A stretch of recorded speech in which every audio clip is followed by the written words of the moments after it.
So now about the other tool, step 2B, the standard deviation and Ndvi building filter tool here. Again, this is what you can use if you are lucky enough to have an Ndvi. Again, let me show you what I'm talking about a little bit. Turn off our previous background here and turn on the air photo. And again, this is an air photo that happened at about the same time as the LiDAR image. It's a 1 meter data set, so it functions both ways. It was time concurrent with the LiDAR data set. It's about the same spatial resolution, and it did have a red and a visible red and a near infrared bandwidth. So from that, I was able to create an Ndvi image. You can see that here.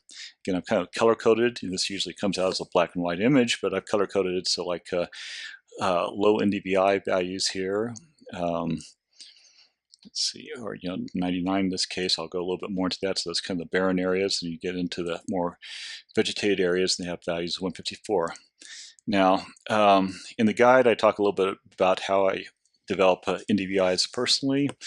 The pure normalized difference vegetation index is usually done as kind of a difference ratioed over a sum of the near infrared and the red, and that ends up with values that range from -1, fractional values from -1 to +1, with values below 0 being definitely barren in water, and values towards the +1 becoming more and more vegetated.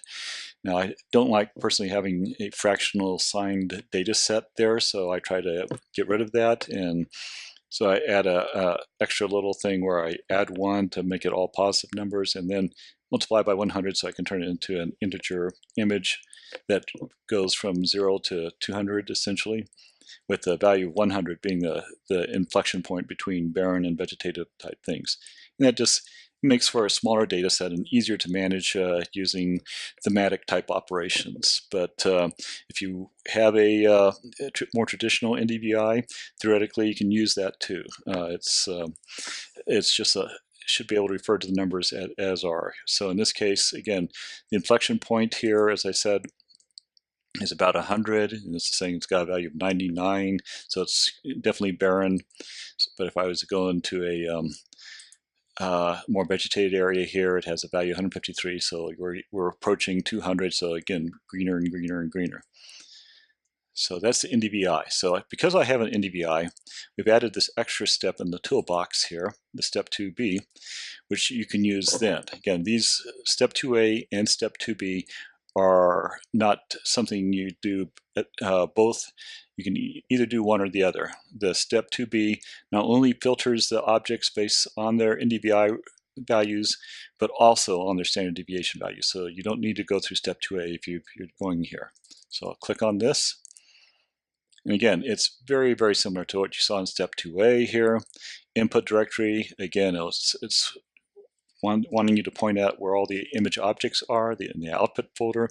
And again, let me emphasize to that timestamp folder within the output folder. An output directory, again, create another output directory to put this in. You'll create a timestamp folder, which you'll put the final products, the same final products we were talking about in step 2A, which are the actual building footprints. Threshold, again, this is the standard deviation threshold. Works just like we were talking about before.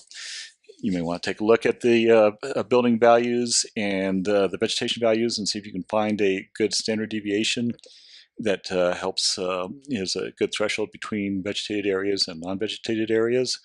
But we found in general, at least in our area, that 1.5 seems to be a pretty good threshold value, but you can take a look at that.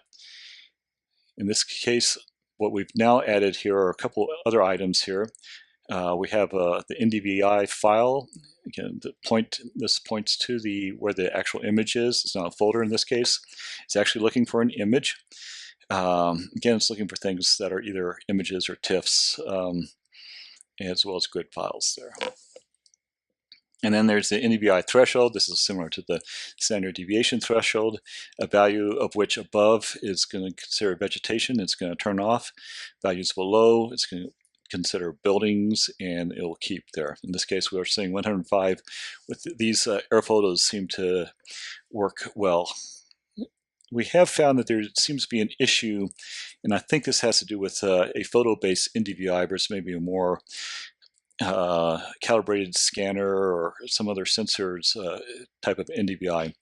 In that a lot of there are buildings with certain kind of paint jobs on the roofs that tend to have a very high NDVI value. I'm not sure what that is. That doesn't quite work according to the logic of NDVI, but that does exist. And so you may find if you're using the NDVI filter here to help sort out further all the vegetation, it may sort out more things than you care. And so the standard deviation filter, step 2A, may be a better choice. You'll have to kind of go through and find out there. But yeah, there does seem to be a certain kind of roof type that seems to come out strong as NDVI, and so you may end up losing those buildings. Okay, some of these other things we've talked about, the footprint size threshold, again, to turn off anything that's smaller than a certain square footage or square meter, in this case square meter value, again, in order to get rid of like shrubs or trucks or other kinds of objects. Image segmentation, just like before, it goes through an image segmentation to help filter out some of the things based on the thresholds you've designated. And the regularized building footprint, again, as we discussed before, right angles unless you've got some really odd shaped buildings or if you're looking at tank farms and things. And again, if you have you can use this to kind of get rid of, raise these values if you want less jagged type things, but then you may start enforcing really big stair steps. So you kind of have to play a game with these things. Once you fill all that in, you hit OK, and you're ready to go.